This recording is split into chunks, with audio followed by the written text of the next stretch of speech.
My name is John Thompson. I am an associate teaching professor of art, and I'm also the Penn State Abington Art Gallery director. So thanks for joining us today for the first in a series of virtual studio visits hosted by the Penn State Abington Art Gallery.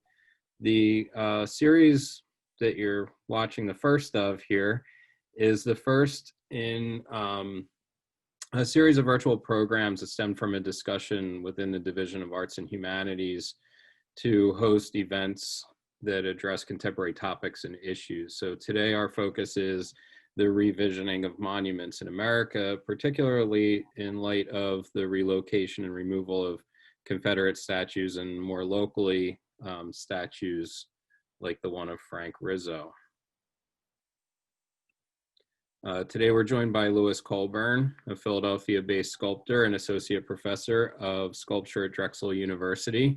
Lewis had a solo exhibit at the Penn State Abington Art Gallery in early 2019 titled The Best of All Possible Worlds. And in this exhibition, he created an installation with the Apollo Belvedere as a centerpiece, standing in for a measurement of ideal human aesthetic beauty. Lewis compounded the statue with other reconstructed units of measurement seen in modern art and in the industrial age. Lewis prompts us to rethink standard notions of measurement. And Lewis's work often looks back into the history, particularly of America, but international history as well, and challenges us to reconsider our thoughts on the past. This makes him an excellent person to talk to, and I look forward to hearing his thoughts on the topic of hand.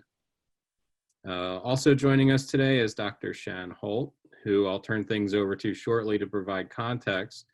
Dr. Shan Holt is the associate teaching professor of history at Penn State Abington and also the coordinator of the public history program. Dr. Holt's been invited to give us an introduction on this revisioning of monuments in America's current sociopolitical climate and to participate in the follow-up discussion in this event. After the presentations, we'll have time for a discussion and a Q&A session with Lewis and Dr. Holt.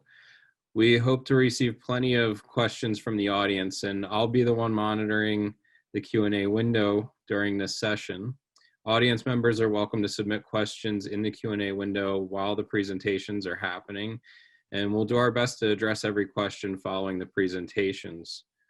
You're also welcome after the presentations and during the discussion portion of this event to raise your hand.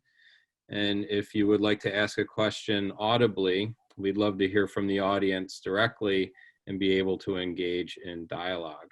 So thank you again for joining us. And at this time, I'll hand things over to Dr. Holt.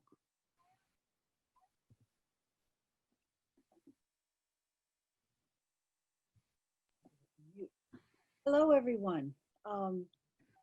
And thank you, John. This is, I'm so excited to see how many people are here, and I really appreciate the chance to work with Lewis and with John and bring public history to the party here.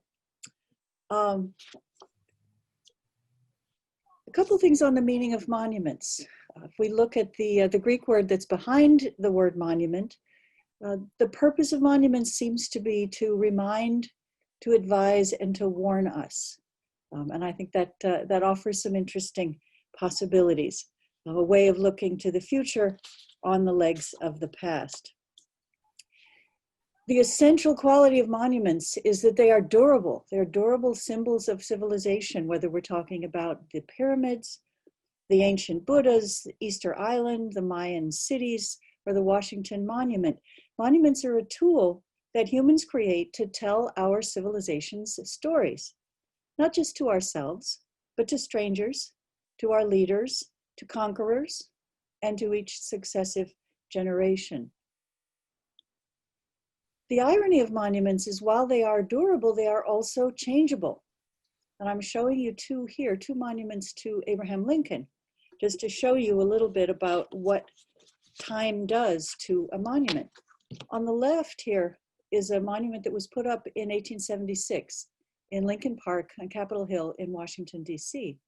It was funded by the Freed People And the keynote speaker at the unveiling was none other than Frederick Douglass, who spoke to an audience that included justices of the Supreme Court, members of Congress, and members of the Grant administration.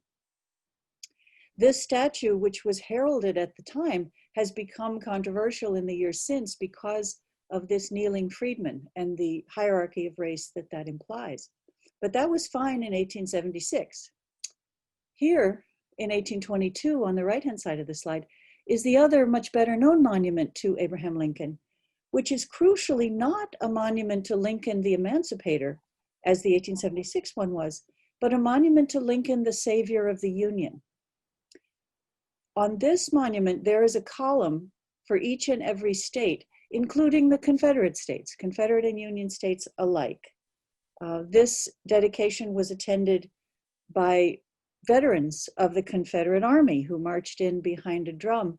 And the only African-American voice on the agenda was not a man of the stature of Frederick Douglass, but a man named Robert Rusa Moton, whose distinction was to succeed Booker T. Washington as head of Tuskegee Institute, and there in that position preside over the syphilis experiments done on Tuskegee students.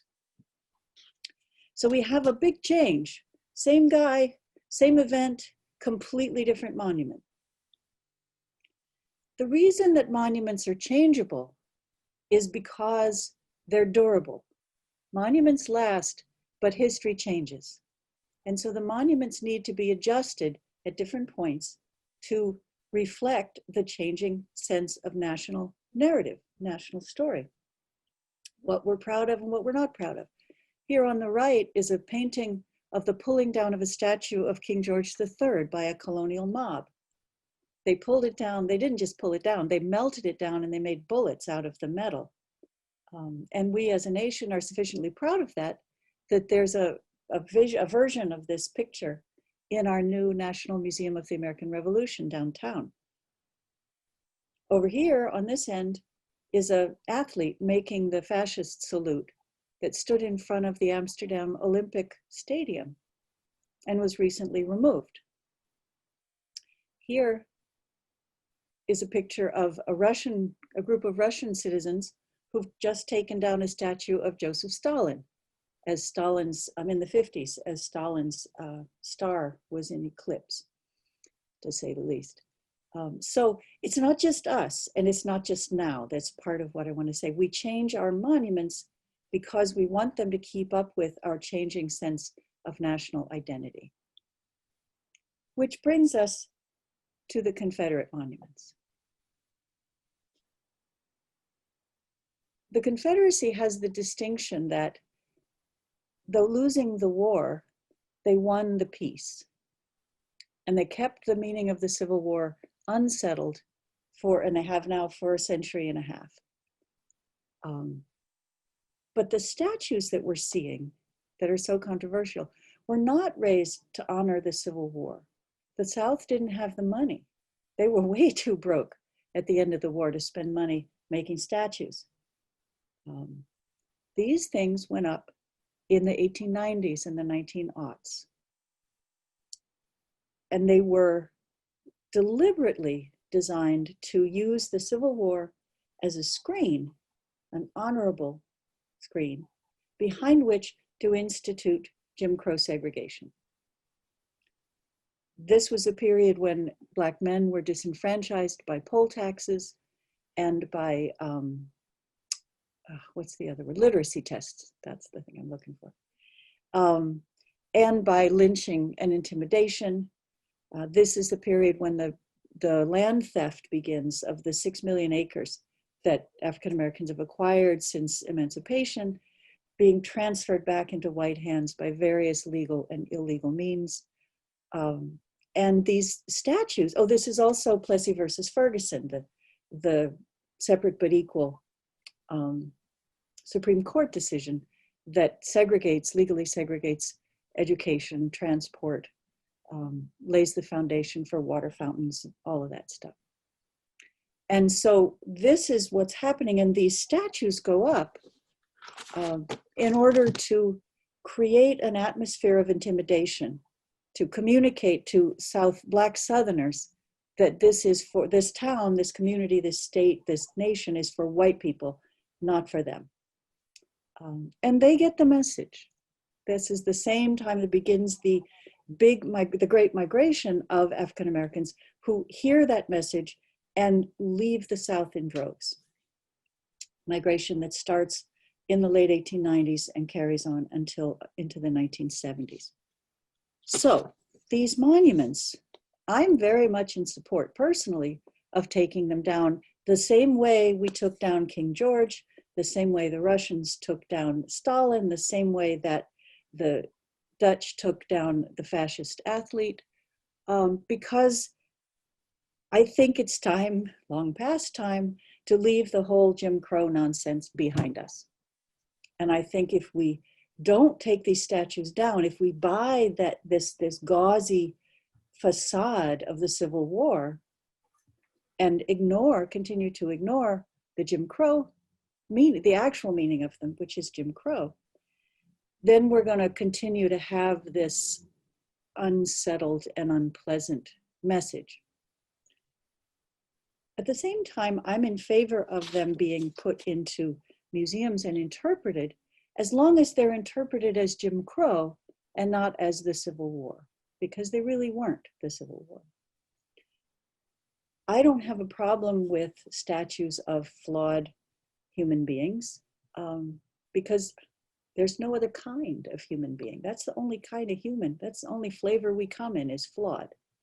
So if all of us are flawed and each of us is capable of greatness, which I believe, then let's put the statues where we can interpret the flaws. Let's interpret the flaws of the people whose statues we keep, as well as those of the statues that we pull down. And the reason is that if we can do that, if we can embrace the flaws of our heroes and heroines, then I think we can be reminded, advised, and warned, and we can then embrace the capacity for greatness in ourselves. And in that way, our monuments can serve us well. Thank you.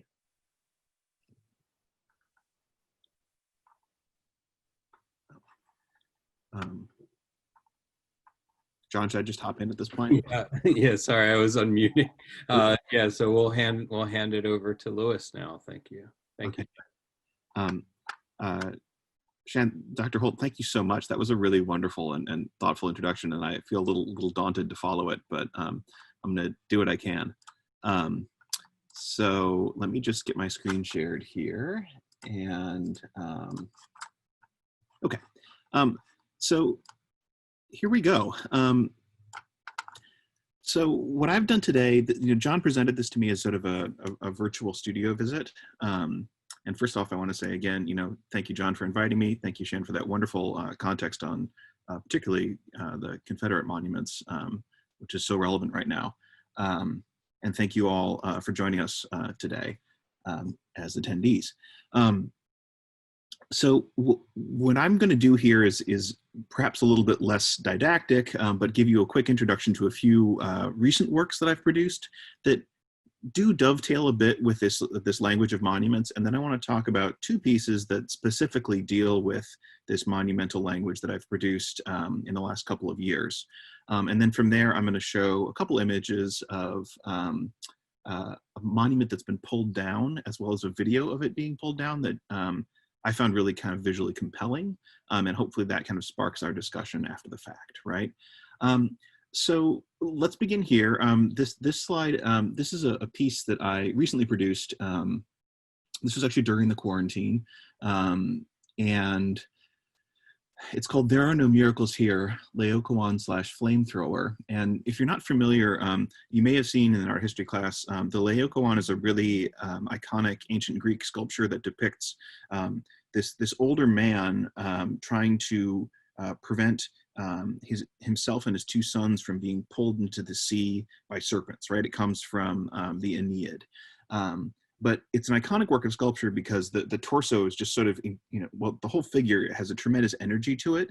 And the torso in this work that I produced is a copy of it, right? And one of the, I think, really compelling things about the present moment as a maker and as someone thinking about the history of sculpture is there's a tremendous amount of 3D scans of sculpture, primarily classical sculpture, that are freely available online, right? So I pulled this from a 3D scan online and then fabricated it. And then the other elements of the piece, this is a little bit of an assemblage from, debris and things found in the neighborhood. But the specific inspiration for the piece actually comes from this iconic image from the 2017 Charlottesville sort of far right rally, in which there's a group of these, the far right protesters who look like they haven't sort of seen the sun in a decade, right? They're sort of, out of shape and sort of ineffectually swinging a Confederate flag. And there's this very young, sort of very fit young black man who's lit a can of either spray paint or hairspray on fire and is sort of shooting a flame at these people to protect another protester. And that contrast between the sort of dynamism of this young man and the sort of stiff, ineffectual nature of the right-wing protesters really caught my attention. The other elements of the piece are, sort of things salvaged from the neighborhood. My neighborhood in Fishtown, Kensington is being developed really quickly. So I collect all the work gloves that get thrown down, just by construction sites when I'm out walking the dog. And again, this doesn't specifically deal with a monument, but I think that iconic ancient Greek sculpture is something that, I'm trying to subvert and play with and reference in it. The next piece, before I get into the two specifically monument-based works, this is called Dumb Heroic Gestures. And this is from right before the quarantine began, early 2020. And this really does, I think, start getting into this desire that I have to sort of subvert and break apart these monument forms, right? Because as Shan says, they're tremendously powerful, right? They enforce an ideology, right? They sort of tell us who is to be seen as important and, who should be ignored, for example, whose voice matters. And so the specific gesture from this is there's often, in a lot of classical statuary as well as monument forms, this gesture of typically a white man sort of standing proudly on top of the landscape as if he's sort of dominating it. And so this is an attempt to kind of truncate and subvert that. The leg comes from a 3D scan of William Rush's sculpture of George Washington at the Second Bank of the United States. And a little sidebar, if you ever get a chance, if you go to the Pennsylvania Academy of the Fine Arts, William Rush's sculptures are amazing because he was one of the co-founders of PAFA, but he sort of attempted to bring the language of neoclassical sculpture to America, but he didn't really have all the academic training that European academies would give. And he worked in wood, right? So, classical sculpture was typically, bronze or marble, right? There's sort of a material hierarchy there. But he didn't have access to those things. He started his career as at carving ships' figureheads, right? Typically the figure of a woman on the front of a ship. And then he segued into making these sculptures, and they're carved out of pine, and they're painted, and they're kind of nailed together, and they're kind of awkward, but they're really wonderful objects. So I scan them whenever I can because I think they're really great. So we've got the leg of George Washington on this sort of cobbled together rock. But then the rest of everything is very precarious, right? It's sort of just everything's balancing and holding itself up, right? A bollard, like you might see stuck into a sidewalk, to keep someone from parking there. The end of a police barricade, a cinder block, right? So it is sort of all like this, house of cards, right? It's ready to collapse at any particular moment. And I think that tension between, the sort of stable gesture, right, of the leg on top and then the precarity of everything underneath it is sort of a nice play on that language of monuments being changeable, right? Okay, so now I'm going to get into two pieces that really specifically do deal with monument forms in some way or another, right? So this is a piece that I produced for Franconia Sculpture Park in Minnesota in 2018. And I originally I grew up in Iowa and Minnesota, I should say. And when I was trying to propose a work for the sculpture park, I wanted to deal with some sort of local history, right? So I started researching, monuments and, public sculpture in Minnesota and thinking if there's something to reference there. And I'm just going to jump ahead because I came across this astonishing image, right? So this, you probably recognize, is President Teddy Roosevelt, right? But it is a butter sculpture of Teddy Roosevelt that was produced for the 1910 Minnesota State Fair, right? And for those of you who are not familiar with the phenomenon of butter sculpture, it is this incredible form in which sculptures are made of butter, usually to commemorate some sort of agricultural product or success, and they are displayed in refrigerated cases at state fairs or county fairs in the Midwest, right? They're astonishing objects, right? Because they are sculpted from, the medium of fat, butter, right? And so this image, when I saw it, I thought, how can I deal with this thing? Because now, in contemporary, to contemporary eyes, like Shan said with the image of Lincoln and the freed slave, right? The freed enslaved person, that reads as kind of problematic now. And looking at this is like this iconic image of like violent imperialist white masculinity, right? So we've got Roosevelt in full safari gear. He's holding a rifle. His foot is on the head of a lion that we assume he's recently shot, right? And this was supposed to be, rah, rah, Roosevelt for his visit to the state fair. But now it's like, wow, this is this butter sculpture of this really problematic, ideology in a lot of ways. So I said, this has to be my point of departure for the piece. And so the piece is these three elements of that sculpture as if they had been broken and, fallen apart, right? Now, unfortunately, I can't make it in butter because it has to be permanent for this for the park.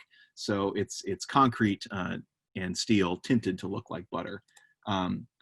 There's, the first is this fallen image of Roosevelt's head. I think that's a really powerful image, the head lying on its side. It's one I keep returning to because it really does suggest that it, something has been toppled or fallen down. They're in these frames that kind of reference either a vitrine, like the glass cases you might display something in at a museum, or the refrigerated cases that butter sculpture might be presented in at a state fair. This is the foot and the lion. Also in its vitrine, and then the torso. It's kind of propped up on an armature. Hindsight is always 20/20. I wish I'd cast the torso in butter-colored concrete, not gray concrete, but I envisioned a mix of those colors when I started the piece, and by the time I realized that, it was cast and the mold was destroyed. But to just give you a little bit of flavor of the process, right? So this object doesn't exist anymore, right? This photograph is the only thing that records this butter sculpture of Roosevelt.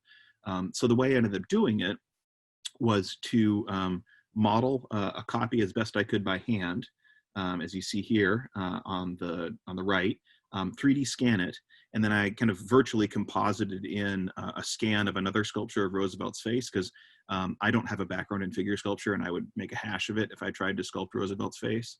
And then also the hands were composited in digitally. And then from there, I carved out negative molds from foam using a computerized router, and then cast concrete into them. These are hollow objects, right? They're not a solid block of concrete, because that would be, far too heavy and impractical. So they're like a thin shell. That hollowness, I think, is also kind of important, right? People always think that bronze monuments are solid, but they're not, right? They are thin little skins of bronze that are, sort of a veneer, right? And then this is an image of Roosevelt's head being moved by a giant pink forklift at the park, which I just think is one of the greatest images of my artwork that's ever been made. Thanks to the Franconia folks for moving that.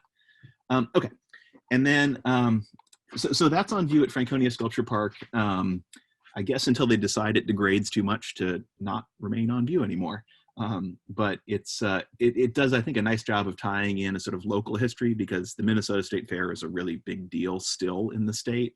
And then, questioning these larger ideas about how we've, presented our heroes, and they're now we see as problematic ideologies. Roosevelt was someone that as a kid I really loved. I read a lot of biographies of Roosevelt and stuff like that. But, now I've come to see a lot of his attitudes are really problematic, right? His sort of, pro-war, I want to go charging up San Juan Hill, and, all this sort of imperialism and things like that. Okay, so the next piece, this was from right before I did Franconia. But I also did a residency at this place called Rare in Philadelphia, which is Recycled Artist in Residence. And it gives the residency gives an artist the opportunity to have access to all the material moving through the waste stream at a major dump/recycling facility.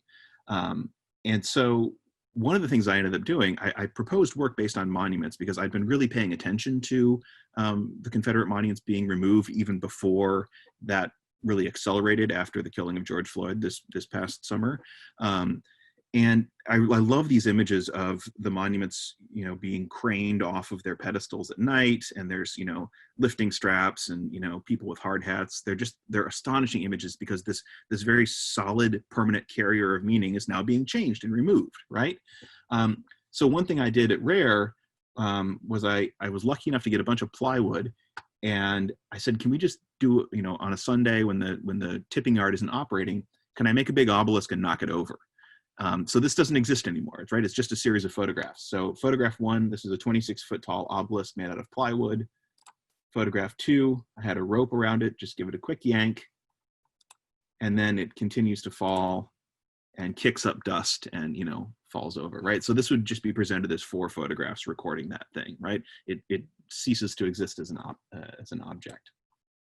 This was how we raised it, which I think is really great. At Rare, they get to use these big excavators as like studio tools, which I thought was really kind of fantastic. I didn't get to operate it, unfortunately. And then this is a more permanent sculpture based on the same idea, but there are a series of obelisks made from recycled plywood, or reclaimed plywood, I should say, from the waste stream on a plastic pallet that I found, right? And, you know, leaving all the markings on the plywood indicates, you know, kind of gives it its history in a certain sense.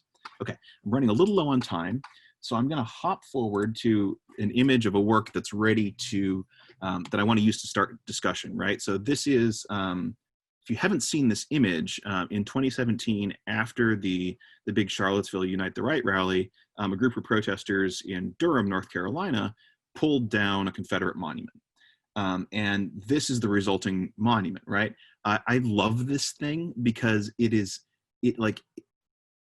sort of this really dense object that encapsulates both, you know, the sort of Jim Crow history of Confederate monuments, and then because it was damaged when it fell, it's also a record of that protest that pulled it down, right? And it's a really kind of dynamic form, right? There's a lot of visual information there. Additionally, it's also a really cheap casting, you can see, because it kind of broke apart. And I'm actually working on getting permission to 3D scan this right now. I don't know how realistic that's going to be, but I've got a request in with Durham, and it's going to be open to negotiation. But if I could, I'm really hoping to get to it.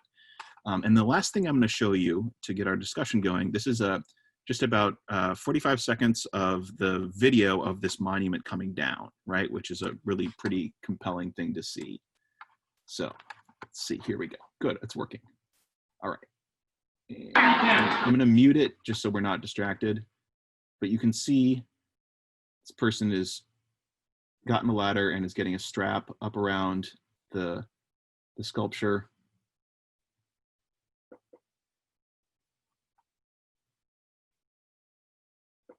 I hope the video isn't too choppy. We had some issues with it in past.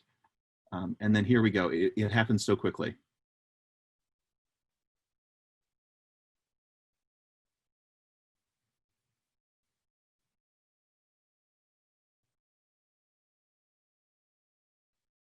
And there. And it falls and it crumples. And then suddenly it is this, you know, brand new form, this brand new record of an action that has an entirely new meaning, right?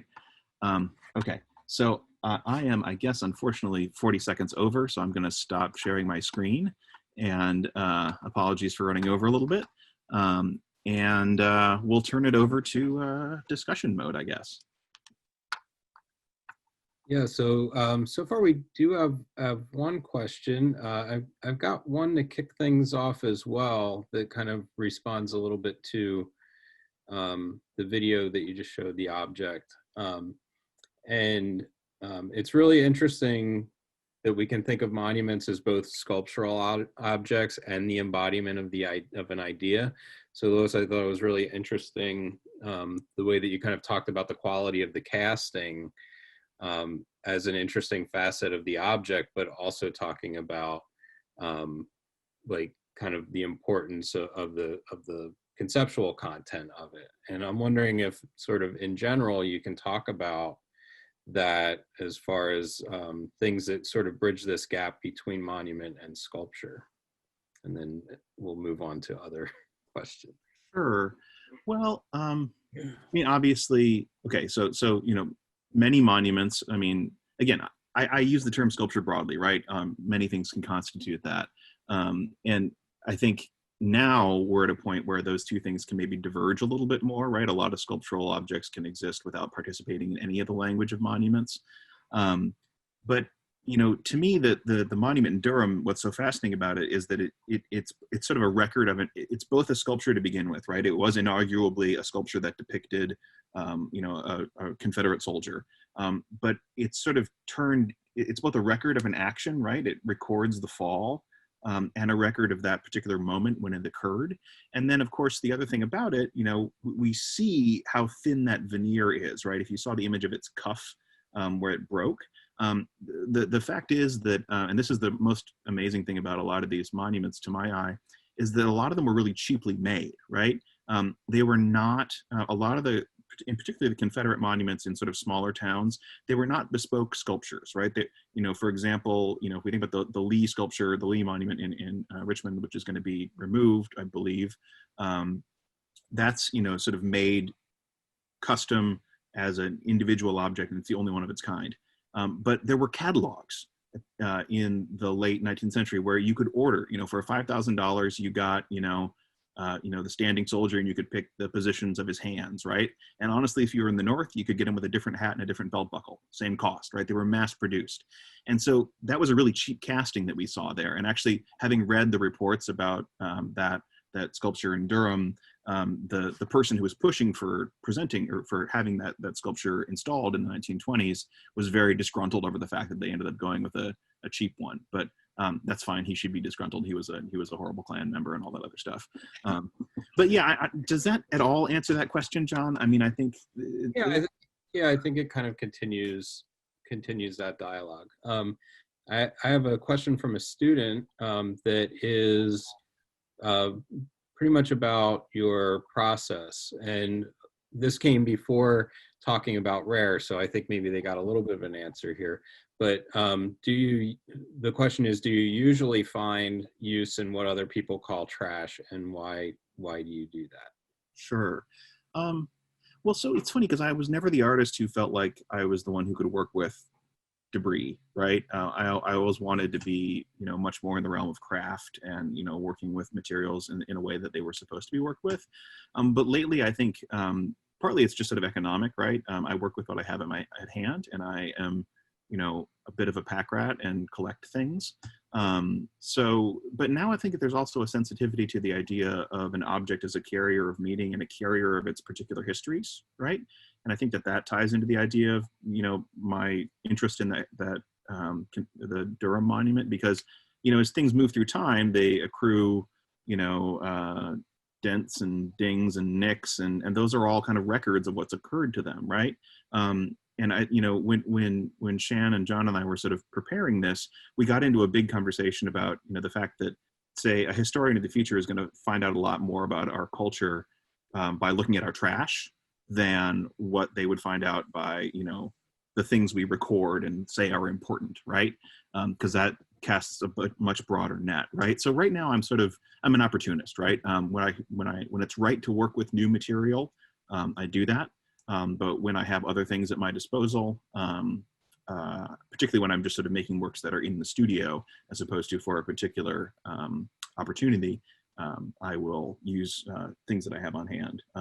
Also, we were also talking, I just finished a bunch of demolition in my house, and I've got a whole bunch of new, 100-year-old studs that are going to turn into, material in the next few weeks, right? So, you can't say no to that stuff. Here's a question about your project in Minnesota. Mm-hmm. I think this is kind of talking about as the original butter sculpture was a complete body. Why did you choose to recreate only Roosevelt's head, torso, and the lion head specifically? Sure. Well, again, I think it's one of those things that, the piece I proposed initially was based on that, the butter sculpture, but it sort of presented a series of fragments in a position akin to the position of the body in that sculpture. but just sort of hollow and propped up on an armature. And the more I looked at that, the more it seemed to me that it didn't do a good enough job of sort of subverting or breaking down that image and the ideologies contained in it. It still looked too triumphant if the full figure was still upright, right? That's why these images of monuments lying down or having collapsed are so powerful, because that's not how they're supposed to be displayed, right? It's the human body in its vulnerable, in a vulnerable state. And so, I think it's also referencing the fact that a lot of classical statuary displayed in museums is in fragments, right? And I think that I wanted to go further in terms of breaking the thing apart, I guess, is the answer. Okay. Here's a great question. There have been headlines recently about the proposed monument to women's suffrage in Central Park in New York City, and the way it refies the racism and elitism in the history of women's suffrage.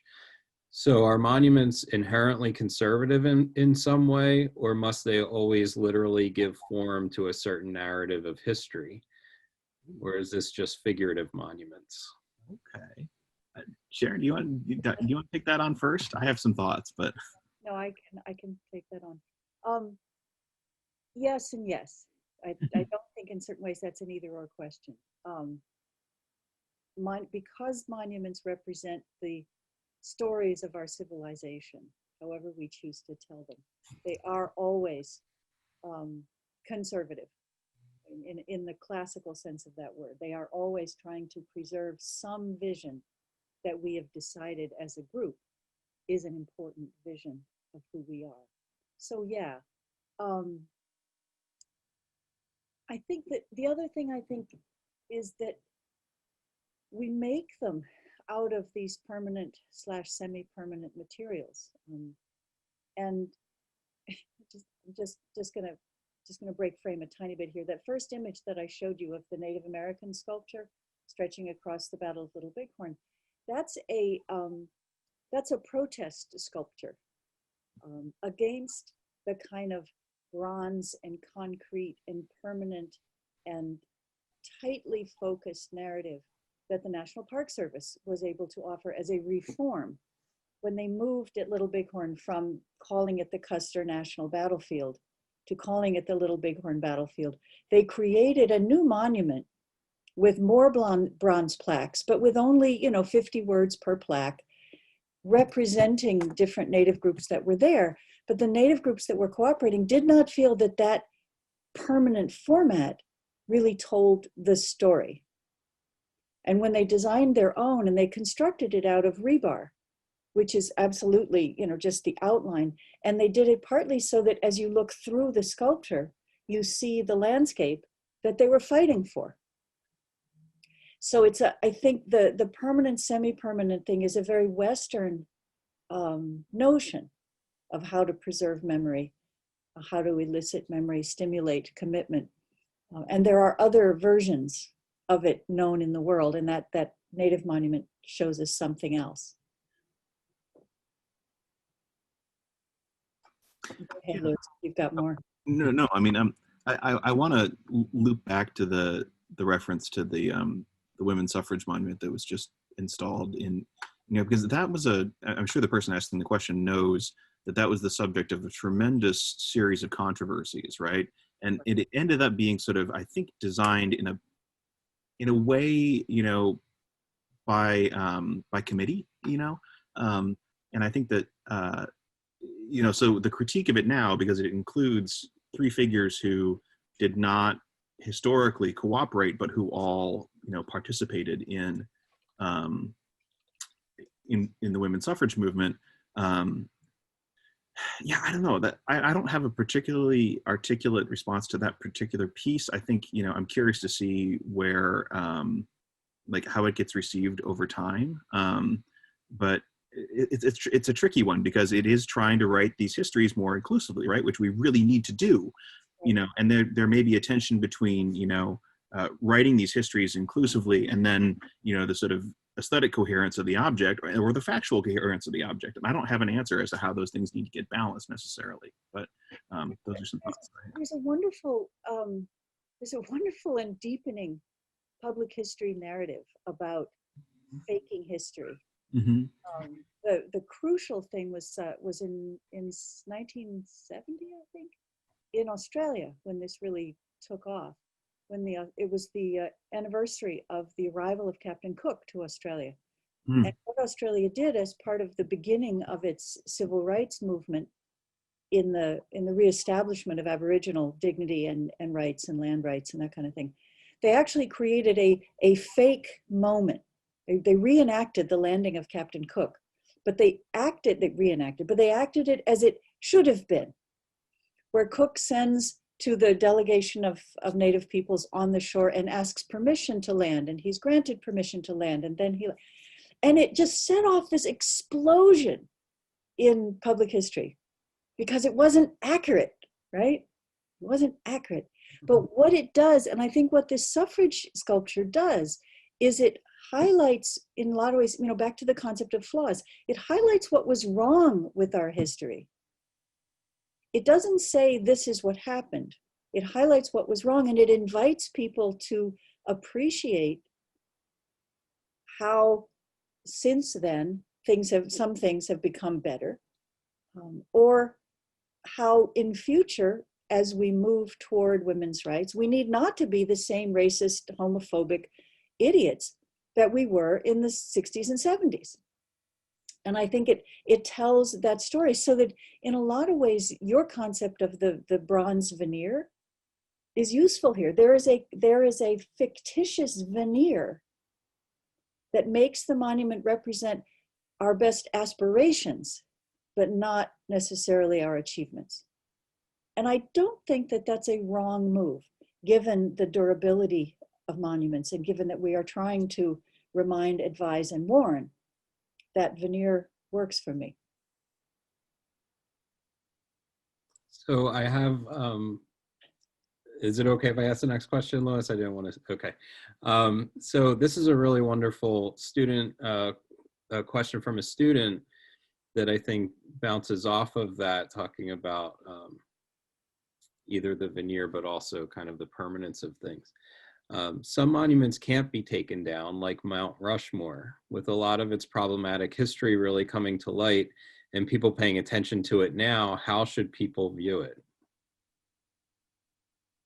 Oh, I love that. I love that. Well, it's worse than Rushmore. I mean, think about Stone Mountain in Georgia. Yeah.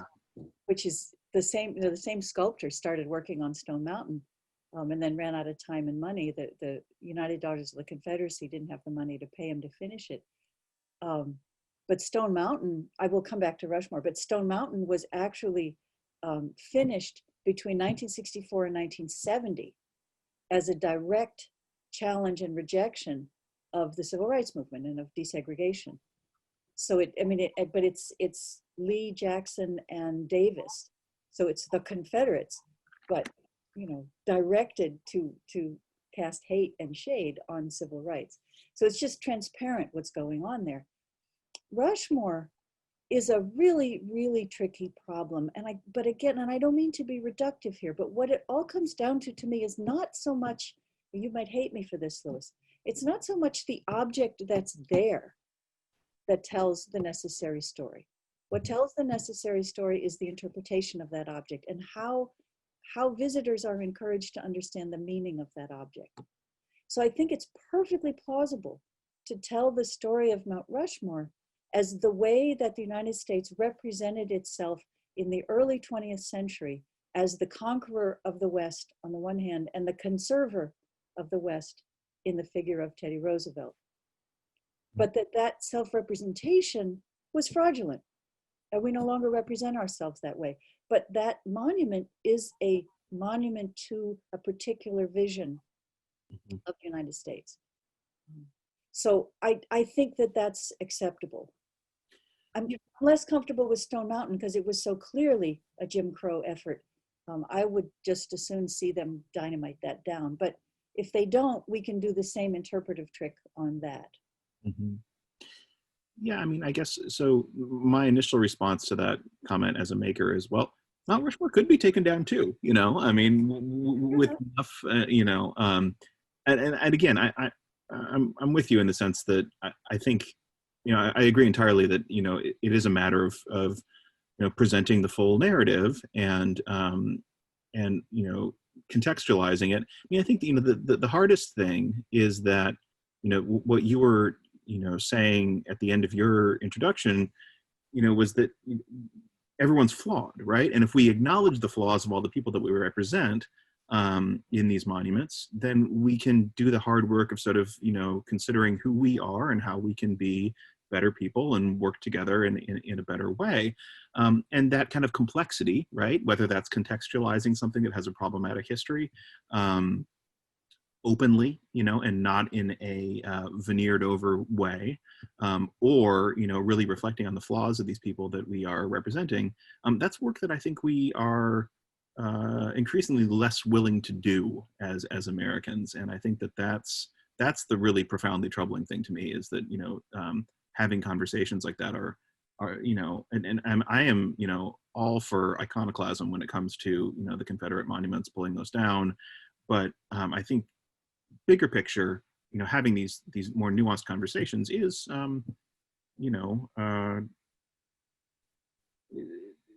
it gets harder and harder, and it shouldn't be, But. Well, I think, just to pick up on those thoughts, Lewis, that I think there's a danger. It's the same danger as exists with active white anti-racism, right? The danger with taking the monuments down is we then say, okay, we took them down, it's over. It's not over. Right. And that the conversation then becomes not the damage done by enslavement, by Jim Crow, by racism in general, or the damage done by valorizing all of that.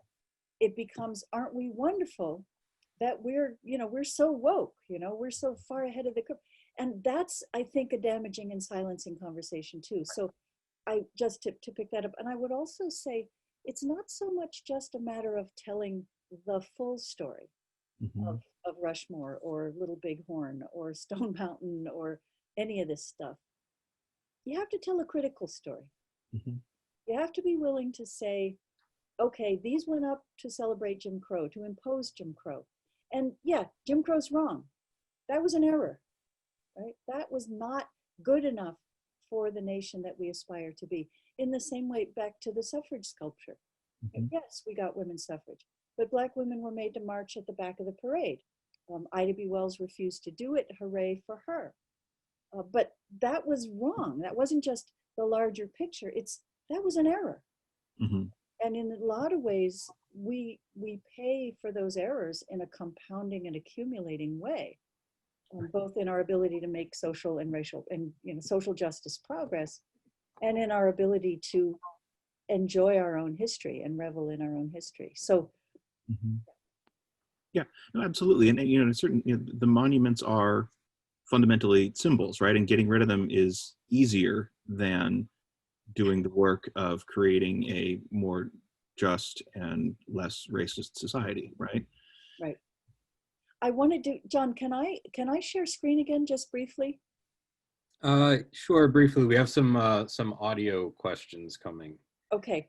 I just want to go back for one moment to show you in that spirit of Lewis's last remark that I put together an extra slide for people. Can you see this? Okay. This is Monument Avenue in Richmond. You're not on that slide. I'm not on that slide. Okay, stop sharing. No, you got it. Oh, it came? Yeah. That's it? You're seeing Monument Avenue? You're not sharing at the moment. Okay. Is it okay if I move ahead? Judy Newman has been dying to ask a question. And so I want to open things up for her, if that's okay. That's fine. Go ahead. Okay, so Always glad to hear from Judy. Yeah. So Judy, if you yes, I'm. If you can hear me now, that's fine. We did see that slide for a moment, Shan, and then it disappeared. So I think this might be more for you to respond to, Shan, but Lewis certainly, if he wishes to. And I was thinking about this because you did bring up the Tuskegee study. As you may know, Shan, my interest is in research ethics, and especially in medical research ethics. And so for the last year or so, I have been sort of on this personal mission to have the names of some medical researchers who, it has come to light, did quite egregious things towards their patients and or research participants. And these are folks who have buildings named after them at universities, or scholarships or fellowships or professorships, or in one case, a disease has been named after the individual. And the egregious acts that they did border on sort of racist exploitations of persons who were quite vulnerable. And I guess I'm struck by your statement about flawed humans, because the pushback that I'm getting in some places to get these names either removed, or my preference would be contextualized so that there's some history being shared here, is that they weren't all bad. They did some good things in their research, or, you know, we didn't know when we named such and such this because these exposés that you're now pointing to are over the last few years. And so there's some pushback that surprises me. So I guess I just wanted to ask you, and I'm speaking more about eponyms, right? So the naming of a disease like Asperger, or the naming of a building, the person who we now know orchestrated the Tuskegee study was Thomas Parran. And so the Parran building at University of Pittsburgh, the public health building, that name came down after we exposed certain things. But, you know, I don't know if removing a name is the solution, but I'm surprised at the pushback that they did one bad thing or some bad things, but what about the good that came out of some of their research? Yeah, it's a very important question, Judy, for in so many ways. It has so much impact on it. What I would propose to you, and what I have these arguments with my students, that they say, well, you know, so it's not going to undo what happened that we don't put their name on it. That's not going to change what happened. There's an essential problem that we still think of history as being about the past. And it's really not. Mm-hmm. It's really not. Yeah. History is the past being used to guide us toward the future. Yeah. And that's where there's an opportunity to say, if I take, you know, this name off this building, I'm not saying this guy didn't live. I'm not saying the guy didn't do valuable things. I'm saying for the future, we don't want to valorize the bad things that he did. Right. Because we don't want that to be part of our cultural story, our civilization's signature, if you will, going forward. And it's the going forward part that's important. I think that applies to the suffrage statute too. We don't deny that Susan B. Anthony and Elizabeth Cady Stanton campaigned across the South against the 15th Amendment because they didn't want Black men to have power over when white women didn't have it yet. It was ugly. It was the crudest 19th century racism you could imagine. That doesn't mean I'm not going to go and vote in November because I have the right because of the things that she did. Mm-hmm. But it means that the Susan B. Anthony that I want to honor is flawed, and her legacy is flawed. So I guess I would say with you that we need to encourage people to think about history as something that's looking forward, using the past to look forward, not something that by somehow cleaning up our past, we're going to change our history. We're not losing anything. It all happened. Thank you. Does that help, Judy? Totally, totally. We'll have to talk further, Shan, about this, okay? Always a pleasure. Thank you. Okay, so we've got another question in the Q&A, and this one's directed for Lewis. And I think this speaks to what we were just talking about as well. Do you ever have a conflict as an artist who explores the history of Western sculpture and European sensibilities, knowing that this history is full of white supremacist ideas and aesthetics, thinking about how white supremacists use Greek and Roman art as examples of a great culture? Oh, yeah. Yeah, I mean, that's a very thoughtful question, and it's one that I think it's always a question, right? Because, when I used the Apollo Belvedere, it was very much in the context of the fact that this particular sculpture was used as an icon of white male beauty, and it was used also in the context of scientific racism, right? These really kind of repugnant ideas about the angle of one's forehead and nose indicating the sort of development, level of a person's development or something. So I'm very aware of those histories, and when I use these things, I try to incorporate those histories, and with a thought being that if someone digs into these things, there's going to be room to break apart the ideologies that these things have been either created in service of or been put in service of, right? I mean, we don't know what the Apollo Belvedere necessarily. I mean, we know that it was a depiction of a deity, but in and of itself, our contemporary concepts of race did not even exist at the time when that sculpture was made. But yeah, I mean, I think the other tension is, and this is a question I don't have an easy answer to myself, is, when I use these forms, I hope to be sort of breaking down and subverting those narratives a bit with them. At the same time, I don't know whether I'm always succeeding in doing that, and there is a tension. If you're using a form again, are you simply reinforcing all that went before, or are you managing to break it down? I'd hope I'd land on the side of being able to subvert these things, and that's some of the language that you see with Teddy Roosevelt lying on its side and things like that. At the same time, I don't, as an artist, want to come in with a sort of hammer and say this is what the work means, but that I'm very cognizant of that fact in using these forms, right? Go ahead. So I've got one final question. This was directed to Dr. Holt, but I think that this can be split and answered by both. We only have a little bit of time, but hopefully we can squeeze it in. So I'm going to kind of adapt this question, but can you speak about the role of the academic historian as an interpreter of history, and please include artists, so academic historian and artist as interpreter of history. Is its role to lead the way in crafting public opinion? Is its role to challenge popular representations? And should academic historians and artists be more politically engaged in more overt ways in issues like this? I think I'm most interested in that last part. Lewis, you want to take a crack at it, or shall I? I'm sorry. Would you care to start? I got Sure. It's a long question. a chat question. Yeah, no, I'll take a crack. Again, yes, of course, and yes is the answer to the second question as well. I do think that historians have a responsibility to try to at least inform public opinion, if not craft public opinion. I probably shy away from crafting public opinion. But I think that's even more an important role for public historians. That academic historians, in certain ways, the portfolio of an academic is to do research and to come up with original understandings.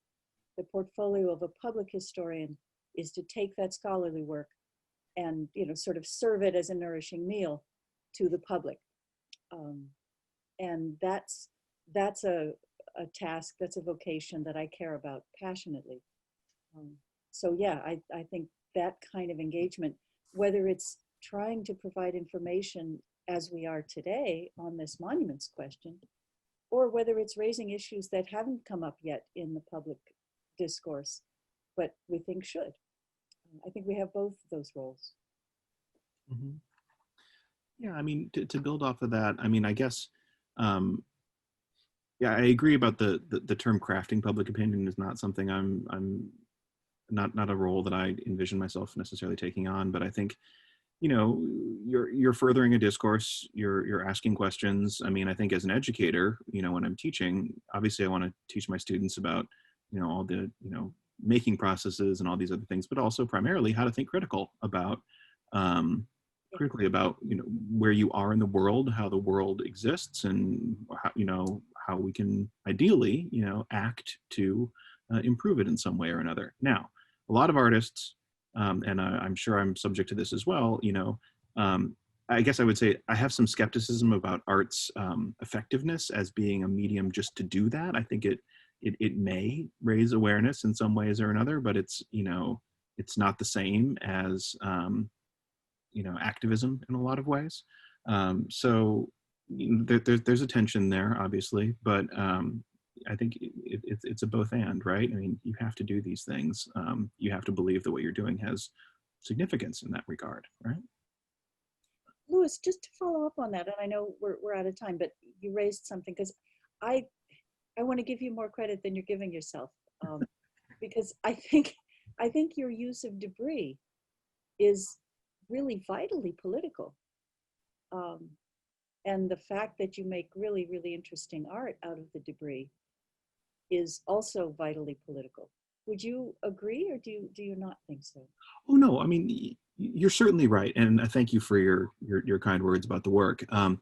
Certainly, I'm very cognizant of the fact that it is, you know, yeah, it's a subversion of material hierarchies, and it's you know, political in its own sense. I'm just saying, you know, what I do by myself in my studio and occasionally show to the rest of the world, I don't want to delude myself into thinking that that's going to, you know, evoke some enormous transformation necessarily. You know, I think I probably can do more by, you know, hoping my students can, you know, encouraging them to think critically and go forward, you know, and ask questions. But yeah. So I think that's a good place to end. We went over a couple of minutes, but but I think we were really hitting a sweet spot there. So it's definitely done the job of generating conversation. So hopefully everyone will be continuing to have conversations after this. Well, thanks to everybody who signed up, and thanks for the really good questions. Mm-hmm. Yeah, thank you all so much. This was a lot of fun.